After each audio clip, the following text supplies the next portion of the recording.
যুক্তরাষ্ট্রের শান্তি পরিকল্পনাকে অনেক আরব দেশ স্বাগত জানালেও চরম হতাশ নিপীড়িত ফিলিস্তিনিরা। তাদের অভিযোগ, শান্তি প্রতিষ্ঠার আড়ালে ইসরায়েলের স্বার্থ রক্ষার পাশাপাশি গাজায় নিজের এজেন্ডা বাস্তবায়ন করতে চান ডোনাল্ড ট্রাম্প।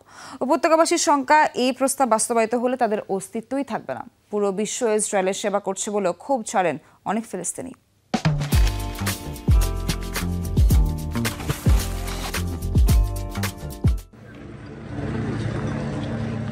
ইসরায়েলের নির্বিচার আগ্রাসনে রীতিমতো মৃত্যুপুরী গাজা। প্রাণ বাঁচাতে গত 2 বছর ধরে মাত্র 365 বর্গ কিলোমিটারের উপত্যকায় এক প্রান্ত থেকে অন্য প্রান্তে ছুটে বেড়াচ্ছেন অসহায় ফিলিস্তিনিরা।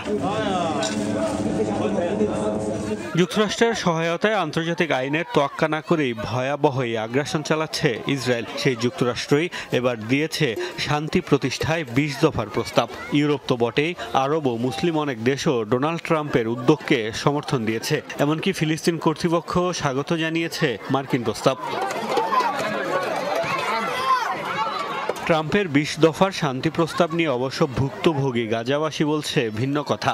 তাদের অভিযোগ, ইসরায়েলের স্বার্থ রক্ষার পাশাপাশি গাজাকে পর্যটন কেন্দ্র বানানোর এজেন্ডা বাস্তবায়নে কাজ করছেন ট্রাম্প। মার্কিন প্রস্তাব মেনে নিলে ফিলিস্তিনিদের অস্তিত্বই থাকবে না বলে মত অনেকের। এই পরিকল্পনা ট্রাম্প এবং ইসরায়েলের সুবিধার জন্য তৈরি করা হয়েছে। গাজায় তাদের স্বার্থ রয়েছে, এখানে গ্যাস আছে। ট্রাম্প রিসোর্ট বানাতে চায়, কেউ আমাদের পাশে নেই, সবাই ইসরায়েলের পক্ষে। পুরো বিশ্ব ইসরায়েলের সেবা করছে। একেবারে সব জিম্মিকে মুক্তি দেওয়া হলে আমরা পুরোপুরি শেষ হয়ে যাব, আমাদের আর কোনো অস্তিত্ব থাকবে না। কিভাবে গাজা দখল করা যায় এবং এটিকে রিসোর্ট এবং পর্যটন এলাকায় পরিণত করা যায় সেই পরিকল্পনায় আঁটছেন ট্রাম্প। যুক্তরাষ্ট্রের প্রস্তাবকে একতরফা আখ্যা দিয়ে প্রত্যাখ্যান করেছেন অনেক ফিলিস্তিনি। গাজাবাসীর স্বার্থ বিবেচনায় না নিয়েই এতে সমর্থন দেয়ায় আরবদেরও সমালোচনা করছেন তারা।